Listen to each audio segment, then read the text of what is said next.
నమస్తే ప్రజాప్రతినిధి న్యూస్కి స్వాగతం. సిద్దిపేట జిల్లా హుస్నాబాద్లో మున్సిపాలిటీ ఎన్నికల నామినేషన్ల స్వీకరణ ప్రక్రియ ప్రారంభమైంది. స్థానిక మున్సిపల్ కార్యాలయంలో అభ్యర్థుల నుండి నామినేషన్ల స్వీకరణకు అధికారులు ప్రత్యేక కౌంటర్లను ఏర్పాటు చేశారు. ఎన్నికల్లో నామినేషన్ వేయదలుచుకున్న అభ్యర్థులు నామినేషన్ అప్లికేషన్ పత్రంతో పాటు అవసరమైన ధ్రువపత్రాలు జతచేసి సరిచూసుకోవాల్సి ఉంటుందని ఎన్నికల అధికారులు తెలుపుతున్నారు. హుస్నాబాద్ పట్టణంలో 20 మున్సిపాలిటీ వార్డులు ఉండగా 19,227 మంది ఓటర్లు ఉన్నారు. ఈసారి చైర్మన్ అభ్యర్థి స్థానాన్ని ఎస్సీ జనరల్కు కేటాయించారు. మరోవైపు అభ్యర్థులు నో డ్యూస్ సర్టిఫికెట్ల కోసం ఇంటి నల్ల బకాయిలు చెల్లిస్తున్నారు.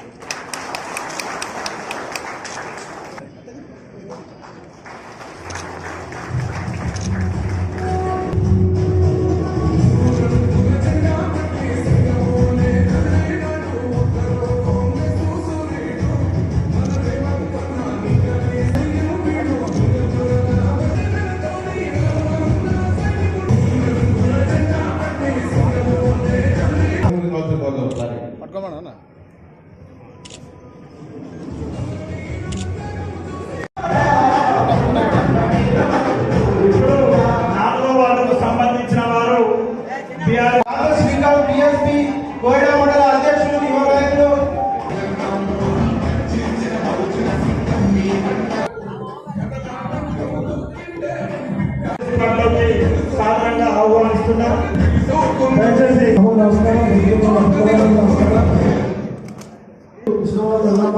దేవాలయ కమిటీ రావాలని కోరుతాం.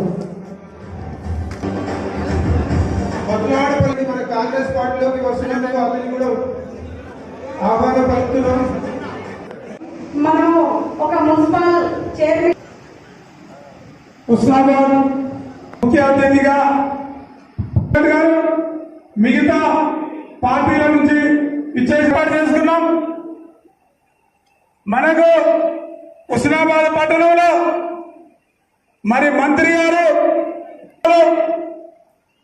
పేదల సంక్షేమానికి రేవంత్ రెడ్డి గారి నాయకత్వంలో మరి రైతు భరోసా కానీ రుణ కార్యక్రమాలు మరి ఈరోజు ప్రభుత్వం గత ప్రభుత్వం మరి రోడ్డు పరిశీలన ఈ రోజు మున్సిపల్ ఎన్నికల సందర్భంగా మాజీ శాసనసభ్యుడు తర్వాత చైర్మన్ గారు అలాగే వచ్చినప్పుడు మన ప్రభుత్వం ఇచ్చే సంక్షేమ కార్యక్రమాలు ఉద్యోగాలు మరి ఇవన్నీ ఇవాళ గండిపల్లి జరుగుతుంది. హుస్నాబాద్ పట్టణంలో ఎల్లమ్మ చెరువు కానీ కొత్త చెరువు కానీ తర్వాత ఆరపల్లె పల్లె చెరువు కానీ హుస్నాబాద్ పట్టణంలో మరి కూడల్లో కూడా సుందరీకరణ కాకుండా పేద విద్యార్థులందరికీ ఇంజనీరింగ్ కాలేజీ ఏర్పాటు చేసి ఈ సంవత్సరమే తరగతులను ప్రారంభించి ఇవన్నీ కార్యక్రమం మంచినీటి సమస్యలు కానీ పట్టణ పెరుగుతున్నదానికి అనుగుణంగా అభివృద్ధి అందిరు. మరి మనకు అవకాశం వచ్చింది. మనం అందరూ ఐక్యమత్యం అందరూ కూడా సమావేశానికి చేసినటువంటి మన మంత్రి గారికి లింగమూర్తి గారికి మరియు మిగతా పెద్దలు అన్నదమ్ములు ప్రజెంట్గా నమస్కారాలు తెలియజేస్తూ ఈరోజు నమస్తే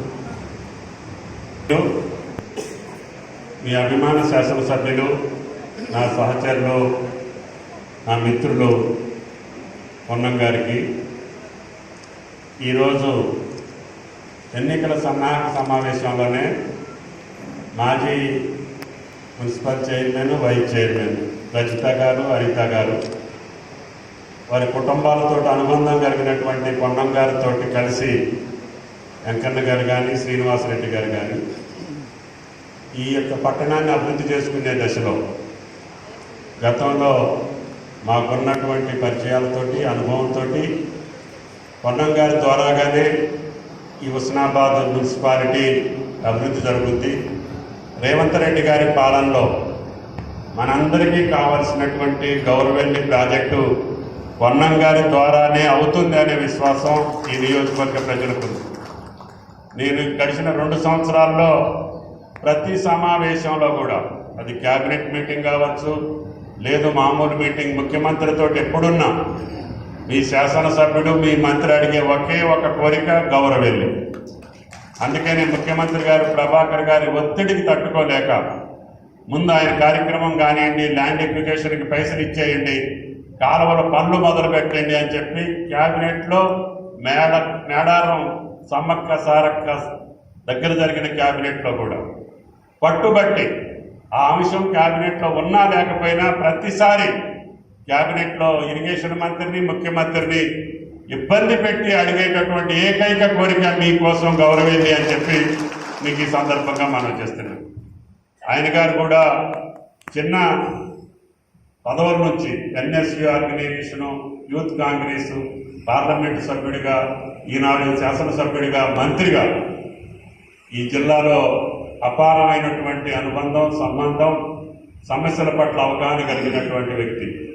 ఉద్యమంలో కూడా పార్టీని ధిక్కరించి కూడా మాకు తెలంగాణ కావాల్సిందే, మాకు పదవులు ముఖ్యం కాదు, మాకు తెలంగాణ ముఖ్యం, తెలంగాణ అస్తిత్వం ముఖ్యం, తెలంగాణ అభివృద్ధి ముఖ్యం అని దెబ్బలాడినటువంటి ఎంపీల్లో అగ్రగణ్యుడు మీ శాసనసభ్యుడు పొన్నం గారు అని చెప్పి మీకు ఈ సందర్భంగా మనం చేస్తున్నాం.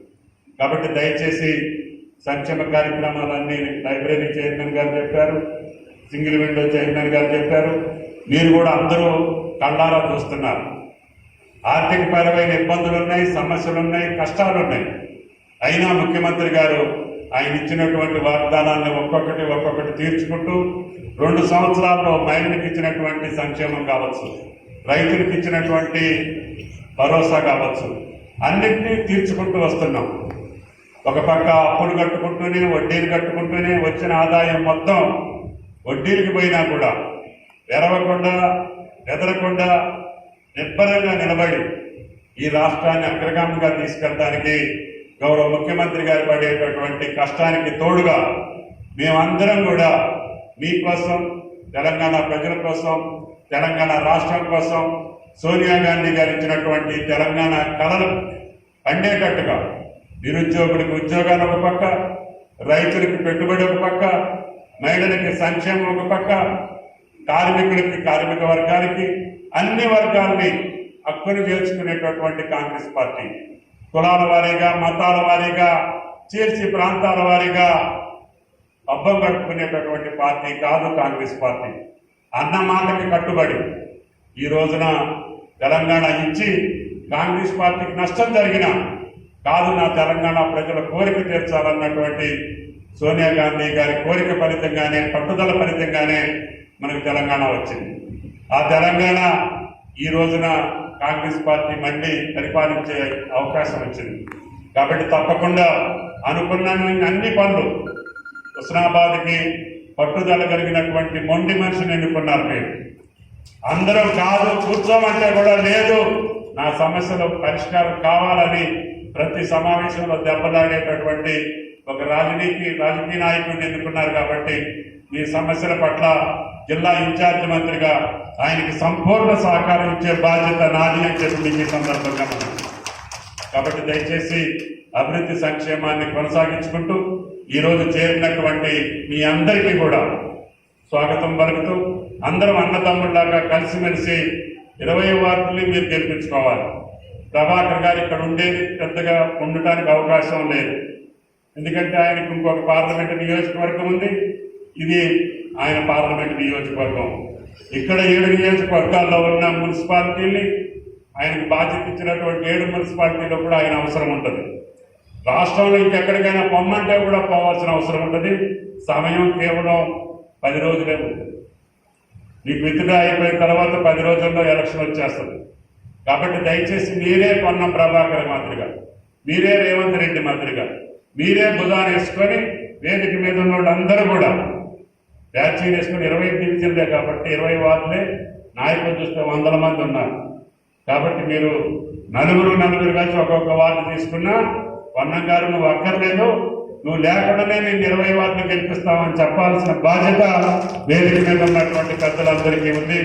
ఈరోజు జాయిన్ అయినటువంటి సభ్యుల మీద కూడా ఉంది. అందరూ కలిసి దీన్ని గెలిపించండి. మీరు అనుకున్న పనులు 3 సంవత్సరాల్లో చేసి చూపించే బాధ్యత పొన్నం గారిని, ప్రభుత్వాన్ని, మాది అని చెప్పి విజ్ఞప్తి చేస్తూ ఈ అవకాశం కల్పించిన మీ అందరికీ ధన్యవాదాలు తెలియజేస్తాను. నమస్కారం. Thank you. 20 వార్డుల్లో ఎవరెవరైతే ఆశావాహులు ఉన్నారో వాళ్ళందరూ సర్వే జరిగిన తర్వాత అందరిని పిలిచి కూర్చోబెట్టి ఒక తాట మీద తీసుకొచ్చే టికెట్ ఇస్తే ఎవరికో అటేనే నాకు వచ్చింది అనుకుంటే అందరూ కలిసి కూర్చోబెట్టే మనం గెలవడం ముఖ్యము. ఈ పట్టణాన్ని అన్ని రకాల అభివృద్ధి తీసుకుపోదామనే మాట నేను ఈ సందర్భంగా మరొకసారి మనవి చేస్తూ, మనం ఈ ప్రభుత్వంలో వీలైనన్ని కార్యక్రమాలు తీసుకొచ్చే విధంగా ఒక ప్రణాళిక చేసుకొని ముందుకు పోదాం. వాస్తవంగా వెంకన్న గారు 2 సంవత్సరాలుగా చిత్తారి పద్మ గారు ఫ్లోర్ లీడర్గా, కౌన్సిలర్గా వల్లభరాజు గారు, పున్నా సజి గారు, శ్రీనివాస్ గారు, సత్తన్న గారు, అందరూ కూడా గుజ్జమ్మ గారు, సరోజనమ్మ గారు అందరూ కూడా కలిసి, నేను ఎన్నికైన తర్వాత ఎటువంటి వివక్ష లేకుండా అందరం కూడా కలిసి వీలైన గారు పట్టణంలో వాళ్ళు కూడా అందరూ సహకారం తీసుకొని పనిచేసినాం.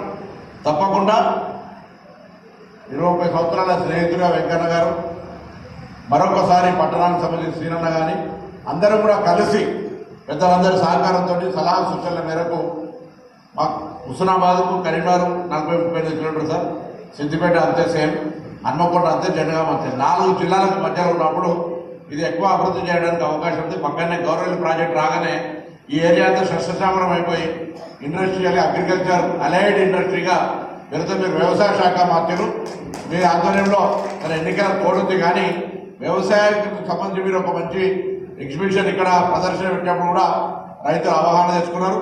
పామాయిల్ ఇక్కడనే నంగనూరులో ఫ్యాక్టరీ ఉంది కాబట్టి పామాయిల్ని కూడా వేసుకోవడానికి అందరూ కూడా ఉత్సాహం చూపెట్టే విధంగా ఈ ప్రాంత రైతులు ముందుకు వస్తూ ఉన్నారు. కొంత వ్యవసాయ పరంగా మరి ఫుడ్ ఇండస్ట్రీకి సంబంధించినటువంటి ఫుడ్ సైన్స్ కోర్స్ కానీ ఇతరత్ర కొంత దానికి సంబంధించి భవిష్యత్తులో మీ సహకారం అవసరం ఉంటుంది. ఈ నియోజకవర్గంలో తప్పకుండా వ్యవసాయ శాఖ మంత్రులుగా ఈ ప్రాంత వ్యవసాయ రంగానికి, మనం వ్యవసాయమే మన ఆధారమైనటువంటి ఈ ప్రాంత రైతాంగానికి వారి యొక్క సహకారం పూర్తిగా ఉంటుందనే మాట సందర్భంగా మనవి చేస్తూ, మున్సిపల్ పరంగా గౌరవ ముఖ్యమంత్రి గారు మీ అందరికీ ఒక మాట చెప్పని చెప్పినారు. ఆ వీడియో కూడా వస్తుంది. మనం తెలంగాణలో గ్రామీణ ప్రాంతాలకు ఏ విధంగానైతే అభివృద్ధి చేస్తామో, పట్టణ ప్రాంతాల్లో మౌలిక సదుపాయాలు పెరుగుతున్నటువంటి పట్టణ ఈ యొక్క అర్బనైజేషన్ సంబంధించి అవసరమైన చోట రింగ్ రోడ్లు కానీ, త్రాగునీరు కానీ, డ్రైనేజ్ కానీ, ఉపాధి అవకాశాలు పెంచడానికి అన్ని రకాలుగా హుస్నాబాద్ కూడా అత్యంత ప్రాధాన్యత ఇస్తామని మీ అందరూ కూడా ఒక మాట చెప్పమన్నారు. కాబట్టి మీ అందరూ మరొకసారి సందర్భం లోపల ఆశీర్వదించి భవిష్యత్తు లోపల మరి మంచి మెజార్టీతో అన్ని కూడా గెలిచి ఇంకా హుస్నాబాద్ అభివృద్ధి దిశలో తీసుకుపోయే విధంగా అవకాశం ఇవ్వాలని కోరుతూ పెద్దలు గౌరవ